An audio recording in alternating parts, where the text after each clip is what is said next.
Oi irmãos, tudo bem? Bem-vindos a mais um vídeo aqui do canal. Mais um vídeo da Palavra de Deus. E hoje, continuando nosso ano bíblico, nós vamos ler o Grande Conflito, capítulo 2, o valor dos mártires. Antes de iniciarmos, gostaria de lembrar os irmãos que esse é apenas um resumo que eu faço. Eu recomendo aos irmãos a leitura completa do livro no aplicativo da Bíblia, ou ouvir o audiobook também no aplicativo da Bíblia. E lembrar os irmãos, eu acredito que durante essa leitura do Grande Conflito a gente vai chegar aí aos 30 minutos. Eu vou tentar já resumir o meu resumo, mas eu vou tentar fazer uma janela de 30 minutos para não ficar tão longo como o vídeo de ontem. Como foi domingo, 50 minutos, acho que tá bom. Então vamos lá. O Grande Conflito, capítulo 2, o valor dos mártires. Os seguidores de Cristo deveriam trilhar a mesma senda da humilhação, ignomínia e sofrimento que seu mestre palmilharam. A inimizade que irrompera com o Redentor do mundo manifestar-se-ia contra todos os que crescem em seu nome. Uma clara referência a nós, seguidores de Cristo. O mundo vai ter a mesma inimizade que teve com Cristo para conosco, se formos fiéis seguidores de Cristo. Um detalhe importante: o último parágrafo desse capítulo é um dos mais importantes do Grande Conflito, principalmente para o tempo que estamos vivendo. Então eu recomendo aos irmãos, se o irmão não quiser parar o vídeo por aqui, como muitos param no comecinho, se o irmão assistir, mas não terminar, leia o último parágrafo, então pule bem para o finalzinho aqui, no último parágrafo, sem falar, para finalizar, o último. É importante demais a gente ter isso em mente. Mas esse capítulo ele vai tratar sobre toda essa história de como o cristianismo se corrompeu, de como era a vida dos cristãos antigamente, quando a igreja iniciou no tempo dos apóstolos, e como ele foi se degenerando ao ponto em que estamos hoje. Então é importante a gente ler tudo, e é importante termos a ciência de que quando estivermos sendo verdadeiros seguidores de Cristo, fiéis à palavra, não haverá amizade entre nós e o mundo, haverá perseguição, haverá o ódio, a inimizade, a raiva contra nós, porque estaremos vivendo e consequentemente pregando, porque o nosso viver já é um pregar. Estaremos vivendo o verdadeiro evangelho, aquilo que o mundo rejeita. Os cristãos eram despojados de suas posses e expulsos de suas casas. Suportaram um grande combate de aflições. Experimentaram escárnio e açoites e até cadeias e prisões. Grande número deles selaram seu testemunho com o próprio sangue. Nobres e escravos, ricos e pobres, doutos e ignorantes, foram de igual modo mortos sem misericórdia. Não importava agora o rico ou o pobre, o instruído ou não, o advogado, o engenheiro, o político, o faxineiro, a dona de casa. Era cristão, o tratamento era o mesmo: perseguição, tortura e muitas vezes, na maioria das vezes, a morte. E esses cristãos selaram a sua vida ao lado de Cristo, entregando a sua vida, selaram com sangue. Será que eu e você, como vivemos hoje, estaríamos decididamente ao lado de Cristo, ao ponto de que nós entregaremos a nossa vida por amor de Cristo, por seguir a Cristo? Ou se chegássemos num momento desse, numa situação dessa, iríamos rejeitar, iríamos abandonar, iríamos nos harmonizar com o mundo? Uma palavra muito usada, harmonizar. Será que estaríamos ali vivendo de maneira igual com o mundo?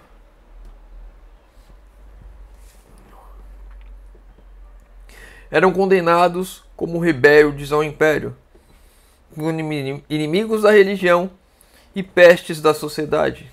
Era assim que os cristãos eram vistos: inimigos do império, rebeldes do império, inimigos da religião, peste da sociedade. Agora você imagina, rebelde do império.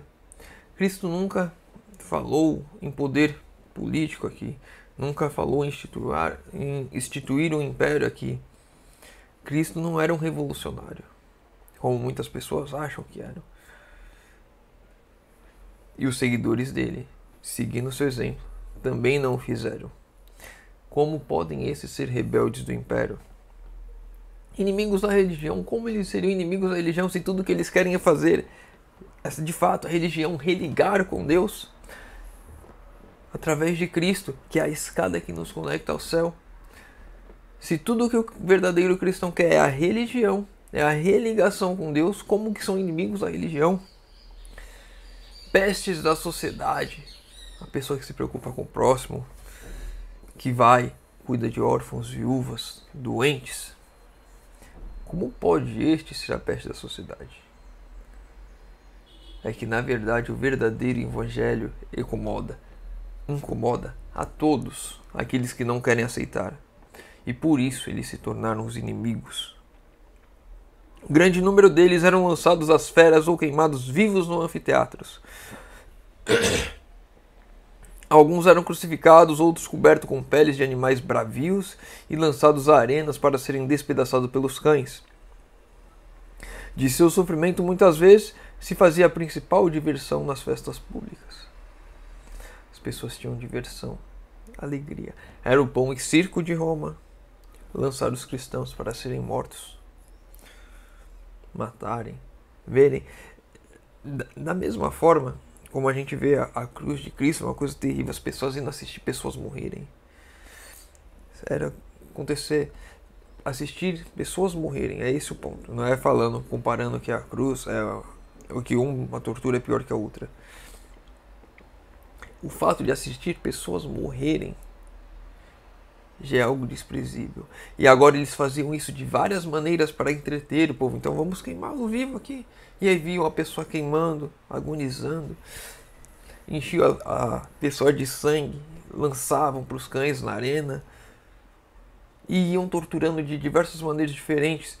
Como lá no Coliseu, ou outros, como se fosse um estádio de futebol, onde as pessoas iam para ver as pessoas serem torturadas. Era pior do que uma luta hoje, dessas que tem de esportes. Era pior, porque na verdade era colocar uma pessoa ali só para apanhar sem se defender, até que ela morresse. E as pessoas iam lá, ficavam olhando, assistiam, aplaudiam e se divertiam com isso. Por quê? Por que eles estavam ali para morrer? Porque amavam a Deus, porque obedeciam a lei de Deus, porque amavam o próximo. E esse amor que eles tinham entre eles, com o próximo, com Deus, era rejeitado por toda a sociedade. Vastas multidões reuniam-se para gozar do espetáculo e saudar os transes de sua agonia com risos e aplausos. Era assim que era vista a morte de um cristão. Por sobre as colinas, fora da cidade de Roma, longas galerias tinham sido feitas através da terra e da rocha. O escuro e complicado trama das comunicações estendia-se quilômetros além dos muros da cidade. Nesses retiros subterrâneos, os seguidores de Cristo sepultavam seus mortos e ali também, quando suspeitos e proscritos encontravam lar. Dormiam nos mesmos lugares que sepultavam seus mortos. Por amor de Cristo, não enfrentavam o governo, não se rebelavam, apenas amavam a Cristo, apenas amavam o próximo. E muitas vezes esses cristãos que estavam sendo perseguidos, que estavam dormindo ao lado de seus mortos, oravam, clamavam e iam às cidades evangelizar, levar a mensagem para que eles não se perdessem por amor deles. E eram tratados exatamente dessa forma. Será que eu e você temos esse amor de sermos perseguidos, de sermos torturados, não termos nenhuma dignidade, sendo humilhados constantemente, de ainda assim orar por esses que nos perseguem, por esses que nos humilham, de ir até eles, levar o evangelho preocupados com a salvação de cada um deles? Será que eu e você estamos vivendo essa fé genuína? Sobre a mais atroz perseguição, essas testemunhas de Jesus conservavam incontaminada sua fé. Postos que privados de todo conforto, excluídos da luz do sol, tendo seu lar no seio da terra obscuro, mas, amigo, não proferiam queixa alguma.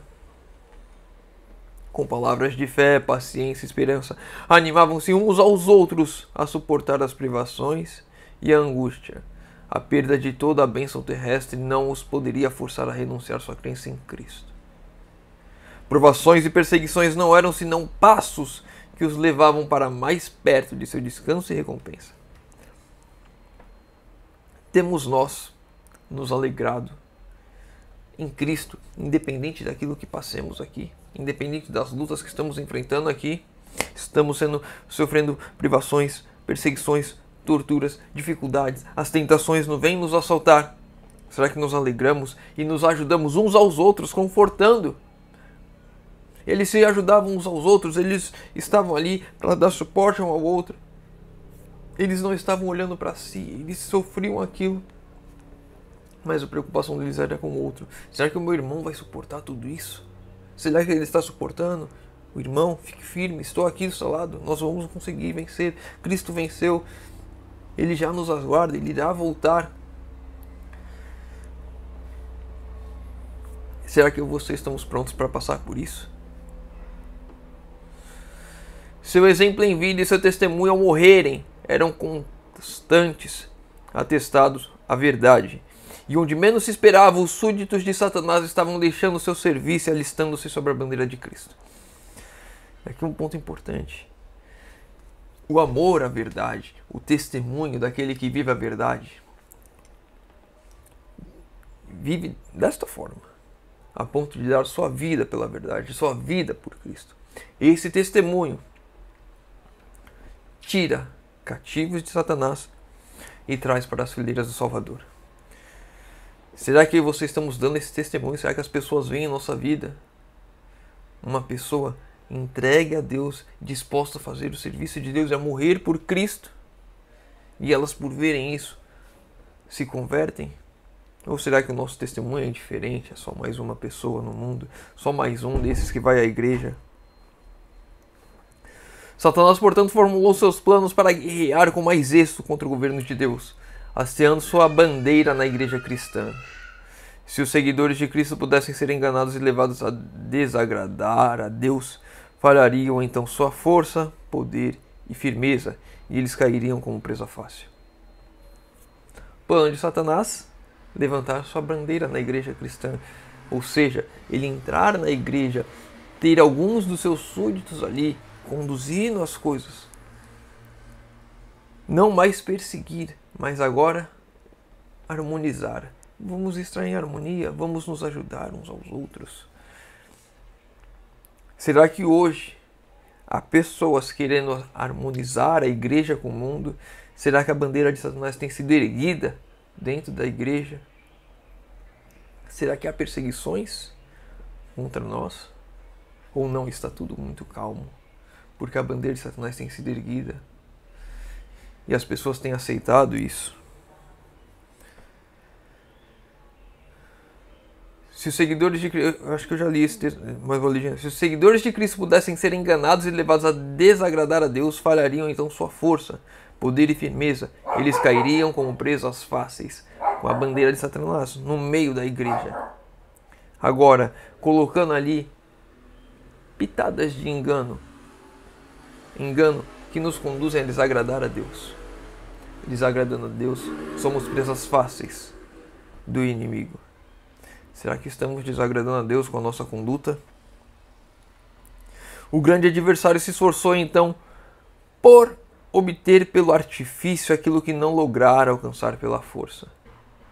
Ou seja, agora não vou mais usar força, porque pela força eu já vi que eles não desistem, que eles não se corrompem, que eles dão a sua vida, e muitas pessoas, por verem eles dando a vida, agora se convertem. Então não vou usar mais força, eu vou usar do artifício, eu vou usar do engano, vou usar da astúcia, da malícia. Eu acredito, interessante isso, me veio agora. Adão e Eva, eles não teriam caído se viesse o anjo, a serpente, ou quem quer que fosse, ali, até eles, com o fruto do conhecimento do bem e do mal nas mãos, ou se eles estivessem, como Eva ali, de frente à árvore, se tivesse o anjo, a serpente, pegado o fruto e tentasse enfiar à força, eles não cairiam. Mas através dos artifícios, da lábia, da astúcia, eles caíram.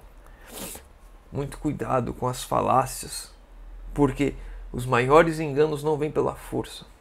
Eles vêm com argumentos sólidos, argumentos falaciosos, argumentos com muita verdade e algum temperinho por cima bem sutil de mentira, para nos levar à queda.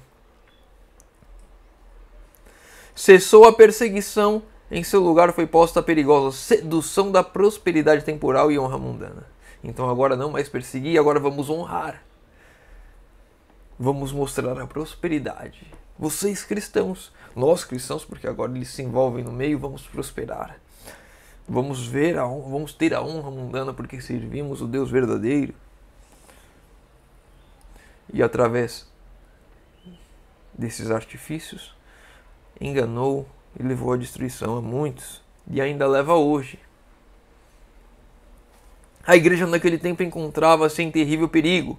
Prisão, tortura, fogo e espada eram bênçãos em comparação com isto. A perseguição era uma bênção com relação ao artifício dos artifícios de Satanás sendo impostos dentro da igreja, da sua bandeira sendo erguida aos poucos. Alguns dos cristãos permaneceram firmes, declarando que não transigiriam.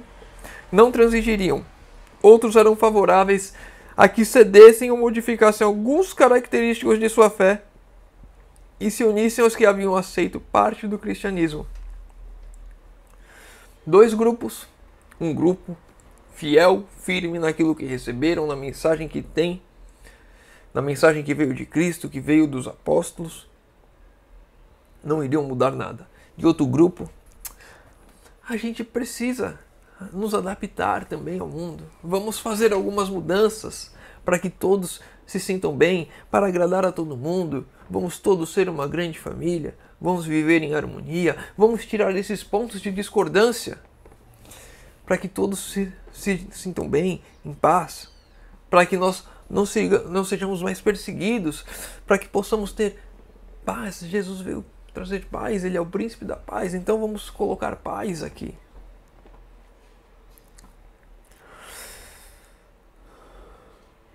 Insistindo em que poderiam ser o meio para a completa conversão. Aqueles que aceitam, aqui eu tenho que ler esse, se uniram aos que haviam aceito parte do cristianismo. Uma parte não queria mudar nada da fé e outra parte mudar um pouquinho, adaptar para que se unissem àqueles que aceitaram parte do cristianismo, porque esses que aceitaram parte, eles entendiam que se eles mudassem um pouquinho, esses que aceitaram parte iriam se converter completamente. Eles faziam isso para sua completa conversão. E aqui entra um ponto legal, importante. Quando eu li esse texto a primeira vez, eu logo me lembrei da Nova Semente, que foi essa a ideia. Vamos fazer uma igreja diferente para alcançar outras pessoas. E aí depois nós encaminhamos eles para lá. E aí, com essa mesma ideia de Novo Tempo, surgiu Espaço Novo Tempo e outras coisas assim, que vamos trazer um lugar onde todas as pessoas possam vir. E depois nós encaminhamos eles para a igreja. É só um passo aqui, até que eles se convertam completamente. Olha, as bandeiras do engano sendo erguidas dentro da igreja. E nós estamos tendo essa consciência, esse conhecimento. Devemos tomar posição referente a isso. Foi um tempo de profunda angústia para os fiéis seguidores de Cristo. Sob a capa de pretenso cristianismo, Satanás se estava insinuando na igreja a fim de corromper-lhe a fé, desviar-lhe a mente da palavra da verdade. E dessa maneira Satanás foi desviando a mente de muitos, daqueles que não aguentavam mais a perseguição e daqueles que Vamos mudar um pouquinho só para converter os outros, vamos mudar. O evangelho está desatualizado, a Bíblia precisa ser atualizada, as nossas músicas são muito antigas, nós precisamos reformular o inário, porque essas músicas aqui são muito chatas. O jovem já não gosta disso, a gente precisa atrair o jovem, vamos fazer uma programação. E a mente começa a ser desviada da palavra, porque ficamos fazendo mudanças e adaptações para tentar trazer o mundo à igreja, mas na verdade estamos levando a igreja ao mundo. Ao ponto de que, quando olhamos um cristão e uma pessoa do mundo, já não vemos mais diferença, são muito parecidos, para não dizer iguais. Frequentam os mesmos lugares, bebem as mesmas coisas, comem as mesmas coisas, falam as mesmas coisas, pensam as mesmas coisas, moram nos mesmos lugares, vestem as mesmas roupas. Qual que é a diferença? Um que fala que ama Jesus, mas vive completamente como se Jesus não existisse, que não tem comunhão, que não lê a palavra, vai uma vez ou outra na igreja, mas da mesma forma o outro que está no mundo também vai uma vez ou outra na igreja, quando tem um evento, um casamento. E o mundo vai caminhando para os seus lagos à perdição. Tomar uma água.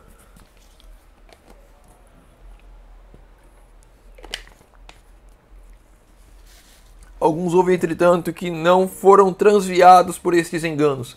Mantinham-se ainda mais fiéis ao autor da verdade e adoravam a Deus somente. Sempre haverá um povo fiel que adora a Deus somente. Deus, a palavra, e é isso. Nada de modificar a palavra, nada de adaptar o evangelho. Um povo fiel. Que esse seja eu e você, o povo fiel, que não muda a palavra. Sempre tem havido duas classes entre os que professam ser seguidores de Cristo. Enquanto uma dessas classes estuda a vida do Salvador e fervorosamente procura corrigir seus defeitos e conformar-se com o modelo, conformar-se com Cristo. Este é o modelo. Eu devo me conformar a Ele. Devo corrigir as minhas falhas para alcançar o modelo. Como já falei diversas vezes, eu não vou alcançar sozinho jamais o modelo, mas a atuação do Espírito Santo em minha vida me conduzirá a isso. Cristo é o modelo. Sigamos. Esta é a palavra.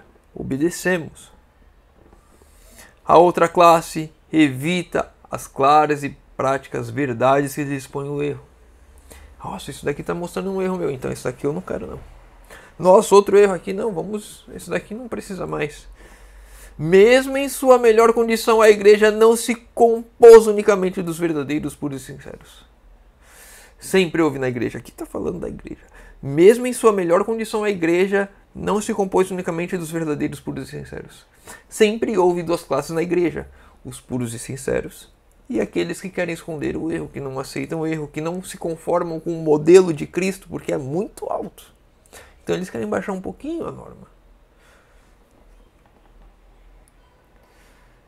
Judas não andou na luz que tão misericordiosamente foi permitido brilhasse sobre ele. Pela condescendência com o pecado atraiu as tentações de Satanás. Será que nós estamos sendo condescendentes com o pecado, atraindo tentações a nós? Seus maus traços de caráter se tornaram predominantes. Veja que isso são passos que nós vamos escalando. Primeiro, não andamos na luz que recebemos. Somos condescendentes com o pecado. Atraímos as tentações. E aí, por atrairmos elas, somos tentados, começamos a cometer mais erros. E aqui, seus maus traços de caráter se tornaram predominantes. Os maus traços no caráter que temos vão crescendo, vão predominando. Todos nós devemos ter falhas de caráter e todas essas falhas devem ser corrigidas pelo trabalho, nossa entrega total a Cristo e o trabalho do Espírito Santo que vai corrigindo, vai nos limpando, vai nos transformando. Rendeu-se a mente à direção dos poderes das trevas e irava-se quando suas faltas eram reprovadas. Será que você estamos ficando com raivas? quando somos repreendidos por estarmos fazendo o errado, sendo assim levado a cometer o terrível crime de trair o mestre. Assim todos os que acariciam o mal sob profissão de piedade. Era assim que Judas fazia. Acariciava o mal sob profissão de piedade. Não foi isso que ele fez quando Maria Madalena derramou o vaso sobre Cristo, o perfume? Mas isso deveria ser vendido aos pobres, como se ele estivesse preocupado com os pobres. Acariciar o mal sobre profissão de piedade. Odeiem os que lhes perturbam a paz, condenando seu caminho de pecado. Será que quando nós lemos aqui, quando nós vemos a repreensão a nós ficamos irados? Nós não queremos essa mensagem, porque nos mostra o quão estamos sendo condescendentes com o pecado. Assim, enquanto durou a perseguição, a igreja permaneceu comparativamente pura, mas cessando aquela, acrescentaram-se conversos que eram menos sinceros e devotos, e abriu-se caminho para Satanás tomar pé. E aqui um ponto importante, a perseguição cessou, porque agora começaram os imperadores a se proclamarem cristãos, a definir como a religião do império ali romano.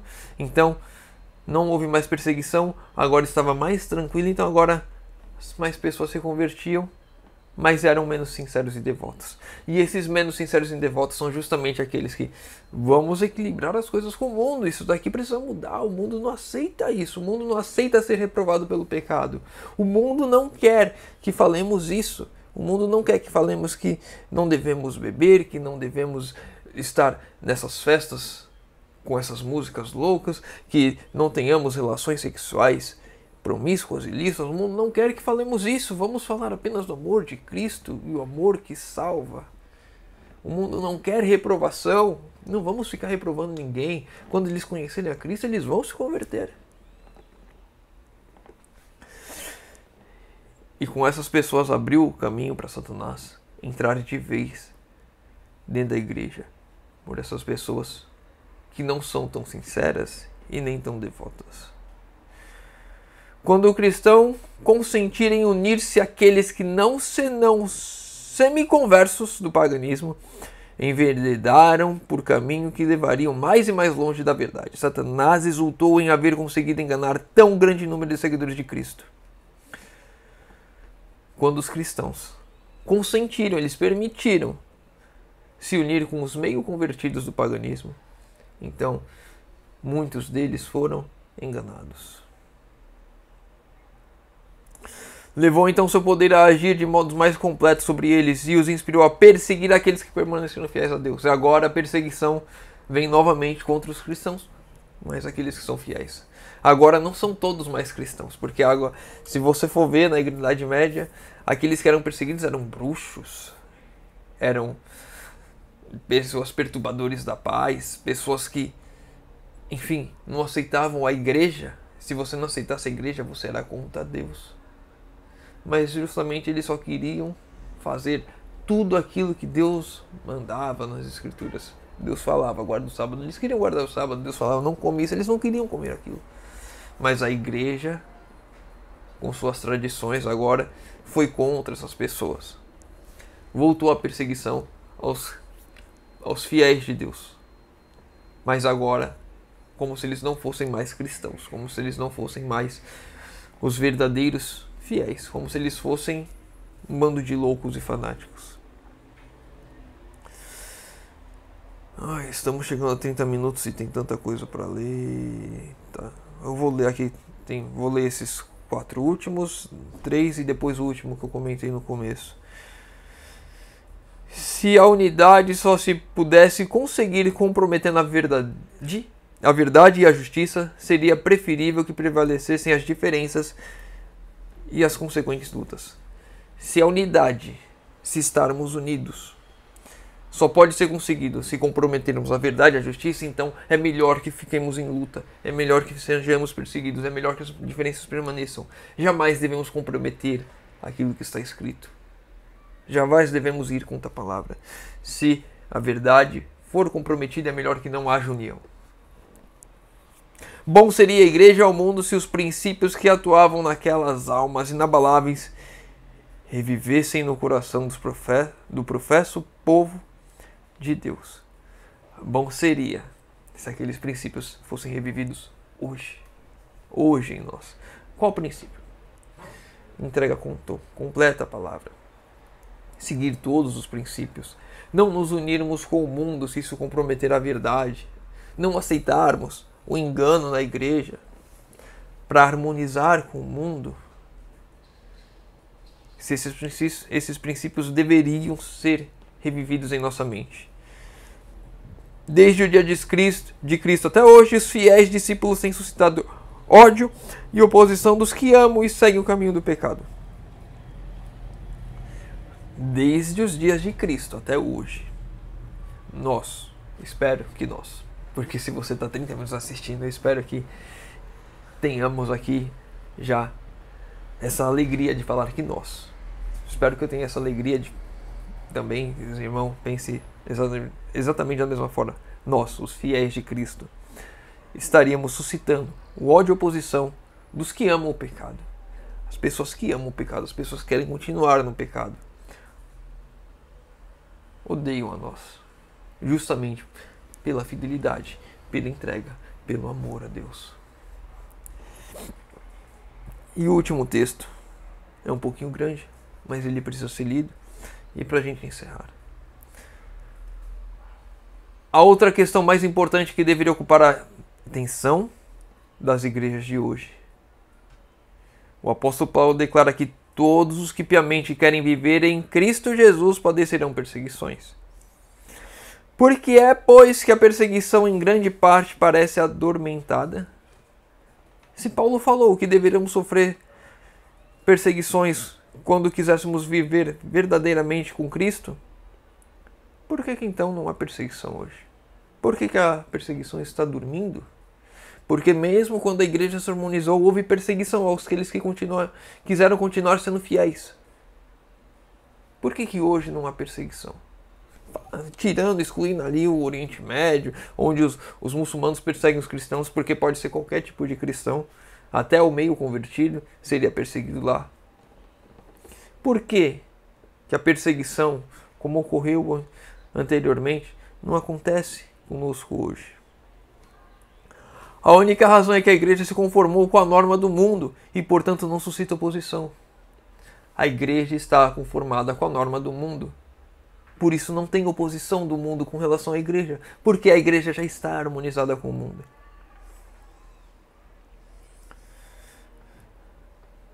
Um ponto importante, eu já falei da questão de quando falar de pastor, de quando falar de bispo, falei ontem, referente a algum outro, que eu não lembro mais o nome.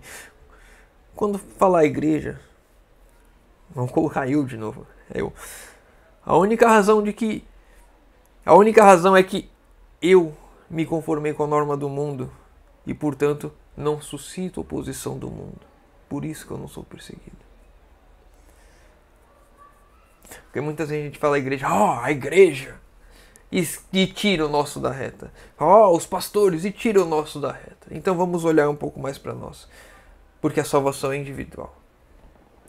Se o mundo não me persegue, se o mundo não te persegue, é porque não suscitamos oposição, porque não vivemos o verdadeiro evangelho, porque não estamos andando em harmonia com Cristo. Porque quando assim fizermos, até dentro da igreja vai surgir oposição. Eu já senti isso de ser rejeitado um pouco. Não, esse cara aí, ele não come carne, ele vai chegar aqui e vai falar alguma coisa do que a gente está comendo a carne aqui. Não vamos chamar ele não. Eu me sinto até mal quando ele está por perto. Vai suscitar oposição quando formos fiéis à verdade. A religião em que nosso tempo prevalece não é do caráter puro e santo que assinalou a fé cristã nos dias de Cristo e seus apóstolos. A religião que em nosso tempo prevalece não é do caráter puro e santo. É o que está escrito. Não sou eu que estou dizendo. E apesar que eu e você possamos olhar para a igreja hoje, para as religiões hoje, e vermos que ela não tem o mesmo caráter puro e santo do passado. Nós vemos que ela tem se degradado cada vez mais. E nós vemos aqui a confirmação disso. A religião do nosso tempo prevalece, não é de caráter puro e santo que assinalou a fé cristã nos dias de Cristo e seus apóstolos. Deveria ser. Não é o ponto, ela não é pura e santa. Então tá bom, não é, tá bom. Deveria ser. E eu e você temos que lutar que a nossa fé seja pura e santa como nos dias dos apóstolos, como nos dias de Cristo. É unicamente por causa do espírito de transigência com o pecado, por serem as grandes verdades de Deus tão indiferentemente consideradas, por haver tão pouca piedade vital na igreja, que o cristianismo é aparentemente tão popular no mundo. Se o cristianismo é popular hoje, não é porque as pessoas se converteram a Cristo. Não é porque as pessoas amam a Cristo. Não é porque as pessoas são puras e santas. É porque unicamente por causa do espírito de transigência com o pecado. É porque a nossa fé hoje é transigente. Ai, tá bom, ele pecou, mas coitadinho. Eu tô pecando, mas eu sou pecador, eu vou pecar mesmo, eu vou continuar caindo. Porque estamos passando a mão na cabeça do pecado. Porque estamos acariciando o pecado. O nosso e o dos outros. Às vezes quando não nós, só os dos outros. Mas estamos já sendo transigentes. Tá bom, coitado, ele é pecador, ele vai cair. Estamos em transigência com o pecado. Por haver tão pouca piedade vital na igreja que o cristianismo é popular. E para a gente encerrar, esse é o mais importante. Haja um reavivamento da fé e poder da igreja primitiva. Reavivamento da fé. A mesma fé que houve no passado. E o espírito de opressão reviverá, reacendendo-se as fogueiras da perseguição. Se não há perseguição, é porque a verdadeira fé não há em nós. Porque verdadeiramente estamos passando a mão, transgredindo com o pecado. Quando tivermos a fé pura e genuína, a mesma fé dos apóstolos no tempo de Cristo, quando essa fé viver em nós, quando não estivermos mais harmonizados com o mundo, as fogueiras da perseguição irão se acender contra nós. Se você está com uma vida calma, se eu estou com uma vida calma, é porque não estamos vivendo o verdadeiro evangelho. Não estamos pregando o verdadeiro evangelho. Estamos sendo transigentes com o pecado. Estamos harmonizados com o mundo. E assim vamos caminhando, todos felizes e contentes, para a perdição eterna. Deus tenha misericórdia de nós. Hoje é o dia da nossa entrega total. Hoje é o dia do reavivamento. Hoje é o dia da minha entrega. Hoje é o dia que eu vou agora me desarmonizar com o mundo. Hoje é o dia da nossa separação do mundo. Hoje é o dia da nossa entrega a Deus. Hoje é o dia que o eu vai morrer e vamos permitir que Cristo vive em nós. Vamos encerrar por aqui. Se o irmão ficou com alguma dúvida, deixe nos comentários. Se o irmão leu o capítulo completo, tem algum outro ponto que queira trazer para a gente discutir, para a gente estudar e crescer junto, deixe nos comentários. Pedidos de oração nos comentários, que eu vou estar orando por todos. Convido os irmãos, se puderem fechar os olhos para falarmos com Deus. Senhor Deus, Pai amado, obrigado, Senhor, porque mais uma vez temos a oportunidade de abrir a Tua palavra e de estudar. Pai querido, te pedimos, Senhor, por favor, venha trabalhar em nossas vidas, derrame Teu Santo Espírito sobre nós, Senhor. Que possamos, Senhor, ter um verdadeiro reavivamento, que possamos, Senhor, nos afastar do mundo, romper os laços que nos unem, que a verdade e a justiça sejam o nosso princípio, que a harmonia, se for em detrimento de algum princípio, de alguma norma, que assim não seja feito, Senhor amado. Nos conduz e nos dê força, Senhor, porque haverá oposição, haverá perseguição, e somente através do Teu poder em nós poderemos suportar isso, Senhor amado. Nos conduza, te pedimos em nome de Jesus. Amém. Meu irmão, fica com Deus e que Deus te abençoe.